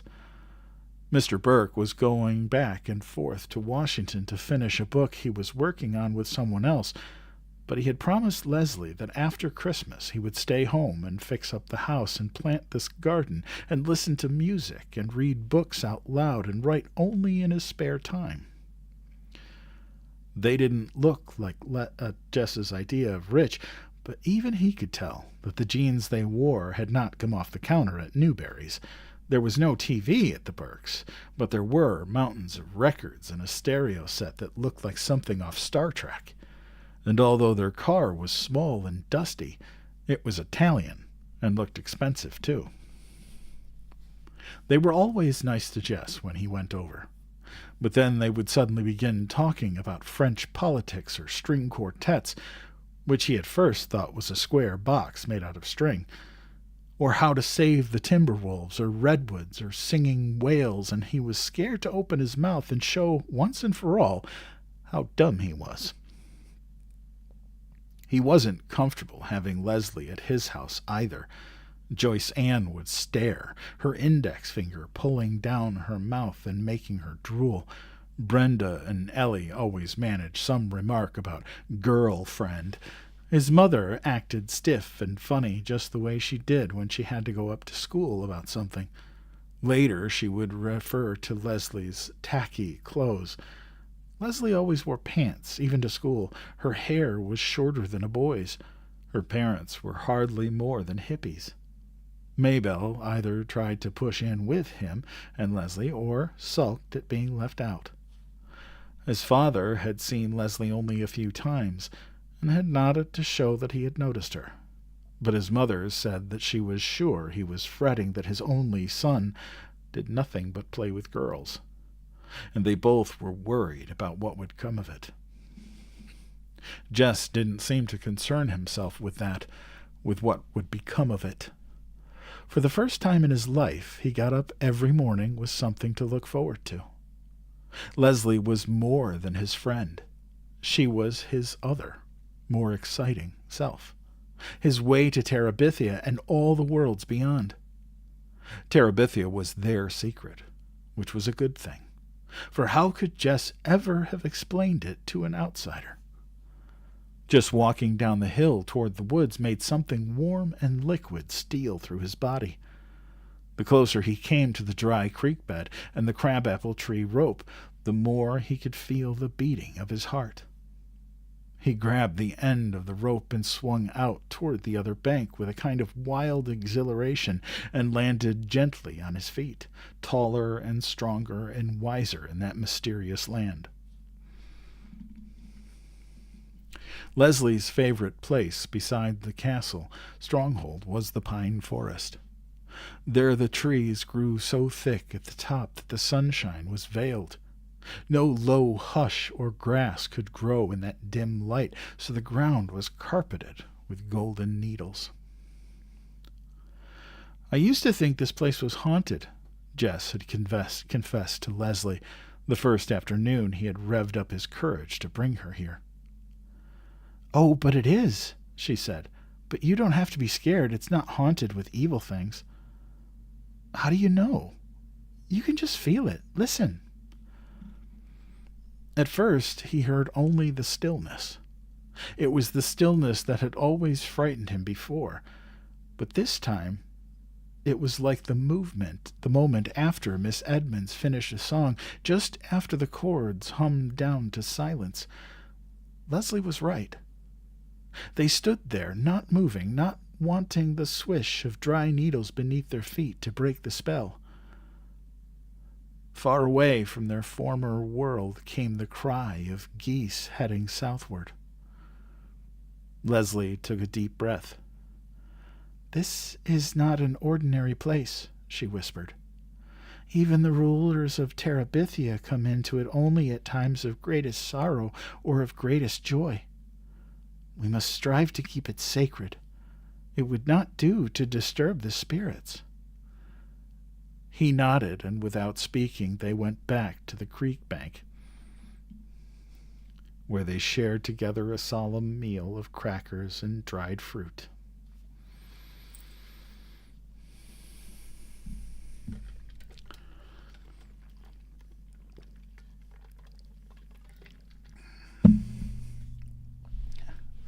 Yana, you're just in time. No matter what time you get here, you're on time.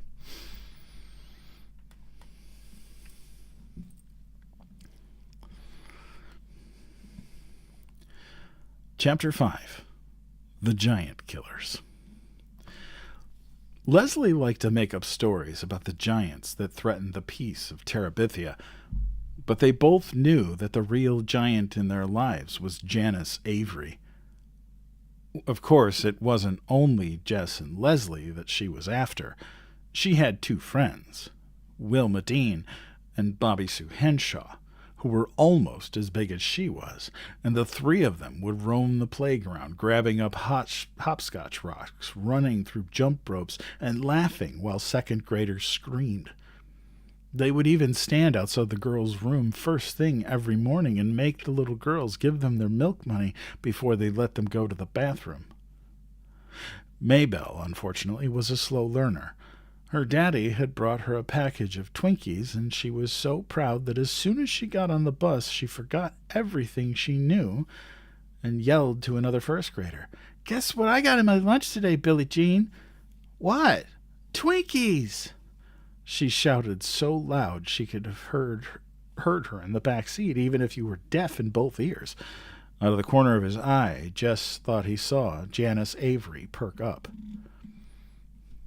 When they sat down, Maybelle was still screeching about her dadgum Twinkies over the roar of the motor. "My daddy brung 'em to me from Washington." Jess threw another look at the back seat. "You'd better shut up about those dang Twinkies," he said in her ear. "You're just jealous 'cause Daddy didn't bring you none."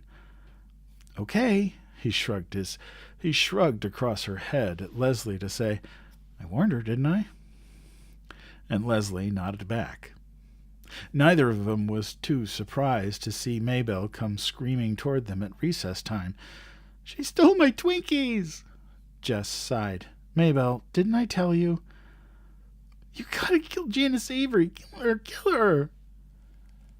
"Shh," Leslie said, stroking Maybelle's head. But Maybelle didn't want comfort. She wanted revenge.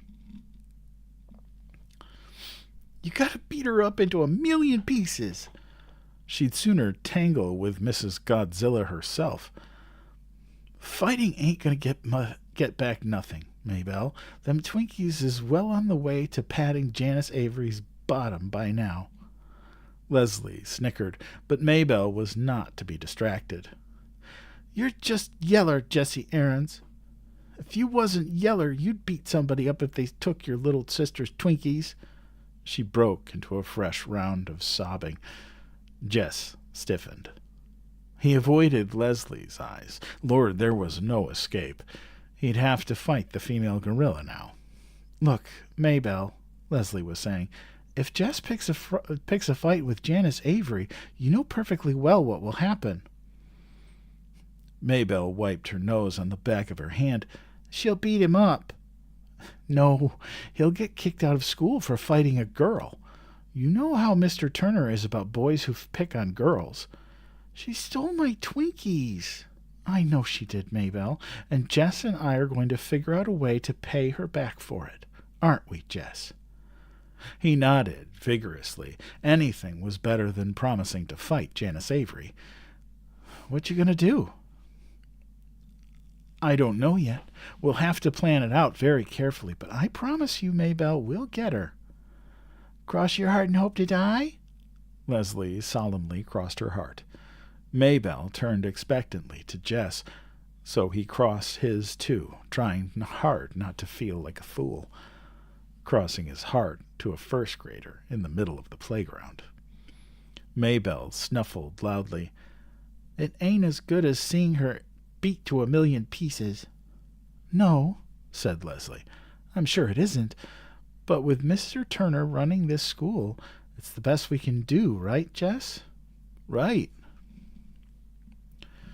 That afternoon, crouched in the stronghold of Terabithia, they could hold a council of war. How to get Janice Avery without ending up getting squashed or suspended, that was their problem. Maybe we could get her caught doing something. Leslie was trying out another idea after they had both rejected putting honey on her bus seat and glue in her hand lotion. You know she smokes in the girls' room. If we could just get Mr. Turner to walk past while the smoke is pouring out. Jess shook his head hopelessly. It wouldn't take her 5 minutes to find out who squawked. There was a moment of silence while they both considered what Janice Avery might do to anyone who reported her to the principal. We gotta get her without her knowing who done it. Yeah, Leslie chewed away at a dried apricot. You know what girls like Janice hate most? What? Being made fun of. Jess remembered how Janice had looked that day he made everyone laugh at her on the bus. Leslie was right. There was a crack in the old hippo hide. Yeah, he nodded, beginning to smile. Yeah. Do we get her about being fat? How about, Leslie began slowly, how about boys? Who's she stuck on? Willard Hughes, I reckon. Every girl in the 7th grade slides to the ground when he walks by. Yeah. Leslie's eyes were shining. The plan came all in a rush.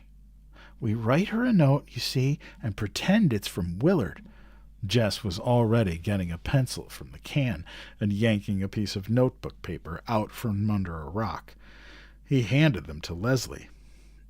No, you write. My handwriting is too good for Willard Hughes. He got set and waited. Okay, she said. Dear Janice. No, dearest Janice. Jess hesitated, doubtful. Believe me, Jess, she'll eat it up, okay? Dearest Janice. Don't worry about the punctuation or anything. We have to make it look as if Willard Hughes really wrote it, okay? Dearest Janice. Maybe you won't believe me, but I love you. You think she'll... he asked as he wrote it down. I told you she'll eat it up. Girls like Janice Avery believe just what they want to in this kind of situation. Okay, now, if you say you do not love me, it will break my heart. So please don't. If you love me as much as I do, my darling, as much as I love you, my darling, hold it. I can't write that fast. Leslie waited. And when he looked up, she continued in a moony voice, Meet me behind the school this afternoon, after school. Do not worry about missing your bus. I want to walk home with you and talk about us. Put us in capitals. My darling, love and kisses, Willard Hughes. Kisses. Yeah, kisses. Put a little row of X's in there, too. She paused, looking over his shoulder while he finished. Oh, yes, put P.S. He did. Don't tell anybody. Don't tell nobody. Let our love be a secret for only us two right now. Why'd you put that in? So she'll be sure to tell somebody, stupid. Leslie reread the note, nodding approval. Good. You misspelled believe and to. She studied a minute longer. Gee, I'm pretty good at this. Sure, you probably had some big secret love down in Arlington. Just errands, I'm going to kill you. Hey, girl, you killed the king of Terabithia and you're in trouble. Reach aside, she said proudly. Reach a what? Did I ever tell you the story of Hamlet? He rolled over on his back. Not yet, he said happily. Lord, he loved Leslie's stories. Some day, when he was good enough, he would ask her to write them in a book and let him do all the pictures. Well, she began, there was once a prince of Denmark named Hamlet. In his head he drew the shadowy castle with the tortured prince pacing the parapets. How could you make a ghost come out of the fog? Crayons wouldn't do, of course, but with paints you could put one thin color on top of another so that you would begin to see a pale figure moving from deep inside the paper. He began to shiver. He knew he could do it if Leslie would let him use her paints. The hardest part of the plan to get Janice Avery was to plant the note. They sneaked into the building the next morning before the first bell. Leslie went several yards ahead so that if they were caught, no one would think they were together. Mr. Turner was death on boys and girls he caught sneaking around the halls together. She got to the door of the seventh grade classroom and peeked in. Then she signaled Jess to come ahead. The hairs prickled up his neck. Lord. How'll I find her desk? I thought you knew where she sat at. He shook his head. I guess you'll have to look in every one until you find it. Hurry, I'll be the lookout for you. She closed the door quietly and left him shuffling through each desk, trying to be careful not to make a mess, but his stupid hands were shaking so much he could hardly pull anything out to look for names. Suddenly he heard Leslie's voice. Oh, Mrs. Pierce, I've just been standing here waiting for you. Lord, the seventh-grade teacher was right out there in the hall, heading for this room. He stood frozen. He couldn't hear what Mrs. Pierce was saying back to Leslie, though, through the closed door. Yes, ma'am. There's a very interesting nest on the south end of the building, and since... Leslie raised her voice even louder. You know so much about science. I was hoping you could take a minute to look at it with me and tell me what built it. There was a mumble of reply. Oh, thank you, Mrs. Pierce. Leslie was practically screaming. It won't take but a minute, and it would mean so much to me. As soon as he heard their retreating footsteps, he flew around the remaining desks until, oh joy, he found the one with a composition book that had Janice Avery's name on it. He stuffed the note on top of everything else inside the desk and raced out of the room to the boys' room, where he hid in one of the stalls until the bell rang to go to homeroom. At recess time, Janice Avery was in a tight huddle with Wilma and Bobby Sue. Then, instead of teasing the little girls, the three of them wandered off arm in arm to watch the big boys' football. As the trio passed them, Jess could see Janice's face all pink and prideful. He rolled his eyes at Leslie, and she rolled hers back at him. As the bus was about to pull out that afternoon, one of the seventh-grade boys, Billy Morris, yelled up to Mrs. Prentice that Janice Avery wasn't on the bus. It's okay, Miss Prentice, Wilma Dean called up. She ain't riding this evening. Then, in a loud whisper, reckon you'll all know about that Janice has a heavy date with you-know-who. Who? Asked Billy. Willard Hughes. He's so crazy about her he can't hardly stand it. He's even walking her all the way home. Yeah? Well, the 304 just pulled out with Willard Hughes on the back seat. If he's got a big date, he don't seem to know much about it. You lie, Billy Morris. Billy yelled a cuss word, and the entire back seat plunged into a heated discussion as to whether Janice Avery and Willard Hughes were or were not in love and were not seeing each other secretly. As Billy got off the bus, he hollered to Wilma, You just better tell Janice that Willard is going to be mad when he hears what she's spreading all over the school. Wilma's face was crimson as she screamed out the window. Okay, you dummy. You talk to Willard. You'll see. Just ask him about the letter. You'll see. Poor old Janice Avery, Jess said as they sat in the castle later. Poor old Janice Avery. She deserves everything she gets and then some. I reckon, he sighed, but still. Leslie looked stricken. You're not sorry we did it, are you? No, I reckon we had to do it, but still. Still what? He grinned. Maybe I got this thing for Janice like you got this thing for killer whales. She punched him in the shoulder. Let's go out and find some giants or walking dead to fight. I'm sick of Janice Avery. The next day, Janice Avery stomped onto the bus, her eyes daring anyone in sight to say a word. Leslie nudged Maybelle.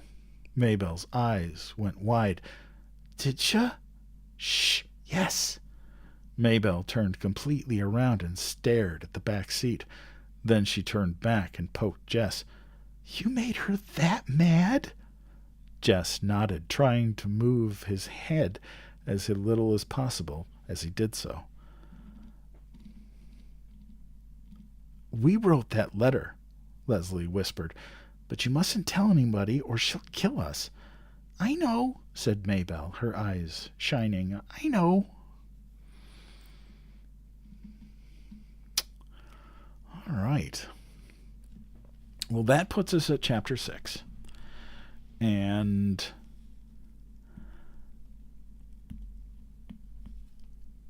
that is where we're going to pause for tonight.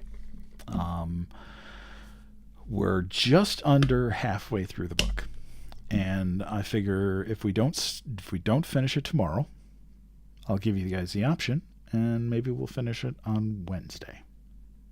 So,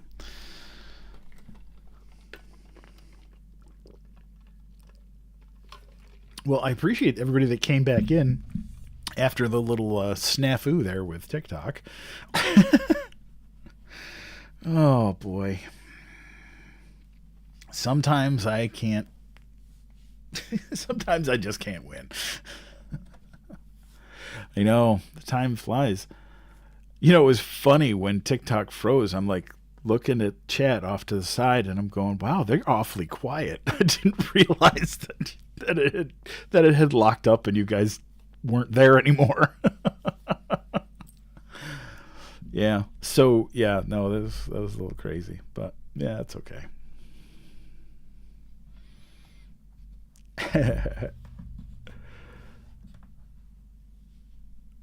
Awesome. Yeah, well, that's the thing. It dropped for everybody on the other side. For me, I'm sitting here looking at it, and my camera's still going. And the only thing that stopped me dead was I looked over and saw that the YouTube chat was going, and they were asking, hey, when looks like TikTok closed out. And what was funny is I look over and I see chat, and then I look up at the timer that shows how long I've been on, and I'm going, that says 1 hour and 13 minutes, and it's not going up anymore. Well, that's okay. Well, thank you for counting, Wings.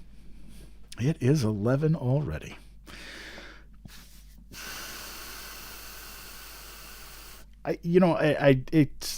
What ends up happening is it ends up counting as 2 separate lives, which is fine. I'll just stack the analytics together and see. But here's what I can tell you guys, and this is I want to say this sincerely. This past month has been wonderful. This thing that we're doing has grown every single month. And we are 500, we're at 14,510. We're 490 followers away from 15,000. That's crazy. But when I look at all of the stats for my lives, May has been the best month ever. I may have gained more followers in March when the place exploded, and we were, for a couple of Sundays in a row, we had like 500 people in the room when we ended out. Those were crazy. And I got 13. I remember the night. I don't know who was here. We got 1,300 followers in one night. That's crazy. That's crazy. Oh, I'll take the awesome sauce. Boy, Scott, I appreciate you, brother. I really do. You too, Eddie. I appreciate all of you guys. You guys are awesome. Oh, just to shout out, go follow my friend Voice God. Dude has a butter smooth voice. And he's been doing these great videos where he narrates a dark version of classic characters like Clifford the Big Red Dog and the Great Gazoo from the Flintstones. And the one I love the most was so far is Captain Caveman. So go give him a follow. Dude is hilarious. It's awesome. I love you too, brother. I really do. It's been so, I can't deny that this, he's the comment right above you, Eddie. He's a Voice God. OG Captain Caveman. Yep. Voice God. He's actually in the chat right now. He's a good dude. He really is. One of my favorite voice actor friends. Yeah.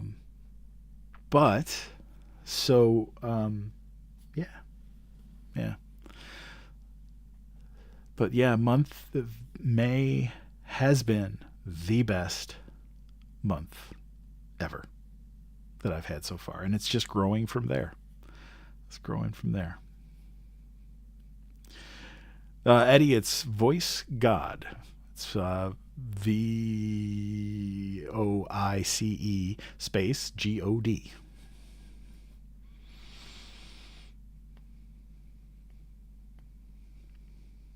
S-Max, I'm actually finished up for the night. We're about halfway through the book. If you like, come back tomorrow and we'll be reading the other half of the book. But I'm happy you found out. You sent your follow. Awesome. I look forward to seeing everybody tomorrow night. Well, I am going to call it a night. It is now 11:02, and I love you too, brother. The feeling is mutual. It really is. Yeah, so that's where we're going to leave it tonight. And tomorrow, bring your tissues, because we're probably going to get to that part of the book. And it's going to be crazy. Oh, Becca, thank you. I'm glad you found us. How do I choose what to read? Well, this time, for this book, Yaritza, cool, man. I'll see you. For this one, it was an audience poll. I basically gave everybody choices, and this is the one that they picked. But we have read, The Phantom Tollbooth, Wind in the Willows, Charlie and the Chocolate Factory, A Wrinkle in Time, Mrs. Frisbee and the Rats of Nim. We just did Winnie the Pooh. Spring Forest, I am not looking forward to that part of the book. But so those of you that are just coming in here, just finding me tonight, I go live Sunday, Monday, Wednesday, and Friday at 9 p.m. Eastern Standard Time. Sunday and Mondays are probably going to be, for the foreseeable future, family-friendly stuff, bedtime type stories like Bridge to Terabithia. Wednesdays and Fridays are generally short stories of the horror and science fiction variety. Generally some weird fiction. We do read stuff all the way back to like H.P. Lovecraft and Edgar Allan Poe, some old pulp science fiction and horror, all the way up to Stephen King, Richard Matheson, Ray Bradbury, Isaac Asimov, all that stuff. So it's and the best part about these lives is that this is an awesome, welcoming, lovely, kind-hearted community of people who all come in every night that I'm on and listen to stories together. I think it's pretty cool. All right. Well, that is where we're going to leave our story this evening. And come back tomorrow, we'll keep reading. And if we have to, we'll go to Wednesday. But if you enjoy what I do here and would like to support what I do here, please consider becoming a super fan or subscribing on my page. It helps keep the campfire lit. I'll be back tomorrow.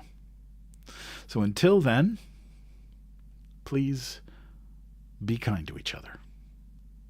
And be kind to yourself, because kindness matters. And so do you. Good night, everybody.